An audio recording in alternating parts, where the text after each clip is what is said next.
Hello everyone, কি অবস্থা সবার? আশা করছি সবাই অনেক বেশি ভালো আছেন। আপনাদের সবাইকে স্বাগতম আমার নতুন আরও একটি ভিডিওতে। আজ আপনাদের শোনাবো আমার এক অসাধারণ অ্যাডভেঞ্চারের গল্প, ক্যাম্পিং টু সোনাদি আইল্যান্ড।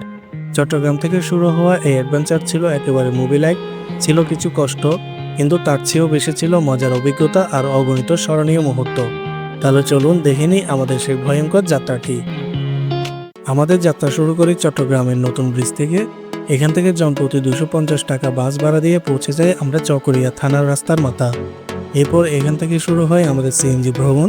প্রথম ধাপে জনপ্রতি 200 টাকা দিয়ে সুন্দর গ্রামীণ পথে ছুটে চলে যায় আমরা বদরখালী ব্রিজ।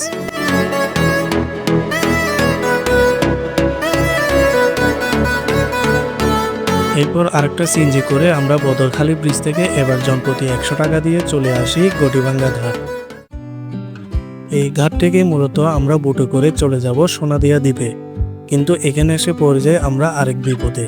ঘাটে আসার পর জানতে পারলাম সকাল 8টার পর থেকে এখান থেকে আর কোনো বোট সোনাদিয়ার দ্বীপের দিকে ছেড়ে যায় না। আমরা একদম হতবাক হয়ে পড়ি এখানে। হাতে তেমন ছিল না সময়, তাই কক্সবাজার হয়ে ঘুরে যাওয়া ছিল একদমই অসম্ভব ব্যাপার।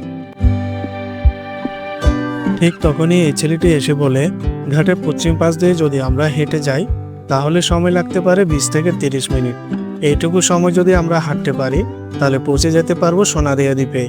ছেলেটির কথা প্রথমে আমাদের একদমই বিশ্বাস না হলেও কিন্তু আর কোনো উপায় না দেখে তার উপর বিশ্বাস রেখে হাঁটা শুরু করতে হয় আমাদের।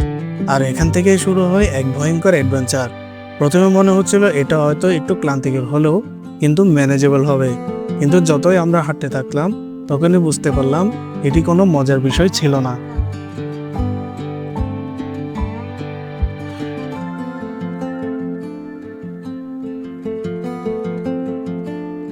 সে বলেছিল 20 মিনিট থেকে সর্বোচ্চ 30 মিনিট সময় লাগতে পারে এখানে যেতে, অথচ 2 ঘন্টা হাঁটার পরেও সোনাদিয়ার কোনো ছায়াও আমরা দেখতে পেলাম না। চারপাশে শুধু কাদামাটি, ঝোপঝাড় আর অস্পষ্ট রাস্তা।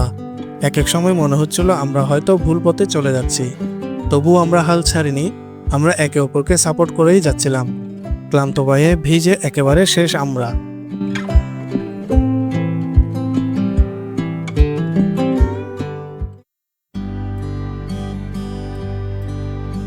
অবশেষে প্রায় 3 ঘন্টা 30 মিনিট হাঁটার পর চোখে পড়ল আমাদের সেই কাঙ্ক্ষিত গন্তব্য সোনাদিয়া দ্বীপের ক্যাম্পফায়ার রিসোর্টটি। রিসোর্টে পৌঁছে আমরা একদম ক্লান্ত হয়ে পড়ি আর অনেক বেশি ক্ষুধার্তও ছিলাম, তাই আর দেরি না করে ফ্রেশ হয়ে বসে পড়ি লাঞ্চ করার জন্য। যদিও বলছি লাঞ্চ, কিন্তু খেতে খেতে ঘড়িতে তখন প্রায় 5টা বাজে। ততক্ষণে পেটের মধ্যে বাঘের ছাগলের রায় শুরু হয়ে গিয়েছিল। এরপর খাওয়া শেষ করে ক্যাম্পের চারপাশটা একটু ঘুরে দেখছিলাম আমরা। ক্যাম্প সাইটটা ছিল চমৎকারভাবে সাজানো, নিচে নরম বালি, উপরে গাছের ছায়া আর দূরে নীল পানি। কিন্তু আমাদের শরীর এত বেশি ক্লান্ত ছিল যে আমরা বাইরে বেশিক্ষণ সময় কাটাতে পারিনি, তাই তাঁবুতে গিয়ে একটু শুয়ে পড়াতে এক গভীর ঘুমে হারিয়ে যাই আমরা। তবে রাতে আবার ঘুম ভেঙে যাওয়ার পর বাইরে গিয়ে দেখি আমাদের জন্য রেডি করা হচ্ছিল বারবিকিউ পার্টি। সবার মুখে হাসি, হাতে গ্রিল চিকেন আর সস, আর বাতাসে ভেসে বেড়াচ্ছে সেই অসাধারণ গন্ধ।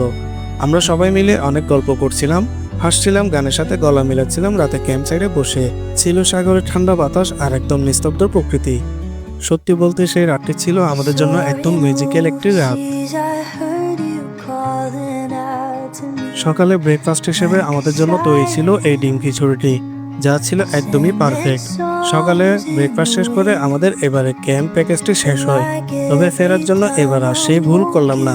আগেরবারের মতো হেঁটে যাত্রা না করে এবার আমরা আগেই বলে রাখি বোট বুকিং করে রাখার জন্য। ক্যাম্প কর্তৃপক্ষ আমাদের জন্য একটি সোজাসুজি কক্সবাজারে যাওয়া বোট অ্যারেঞ্জ করে দেয়। আমরা সোজা চলে যাই কক্সবাজারে।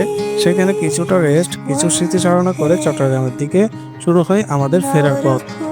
এই পুরো জার্নিটা ছিল আমাদের জন্য অনেক চ্যালেঞ্জিং, তবে সোনাদিয়া দ্বীপে কাটানো সেই রাত, হাঁটার ক্লান্তি, বারবিকিউ পার্টি সবকিছুই আমার মনে থাকবে আজীবন।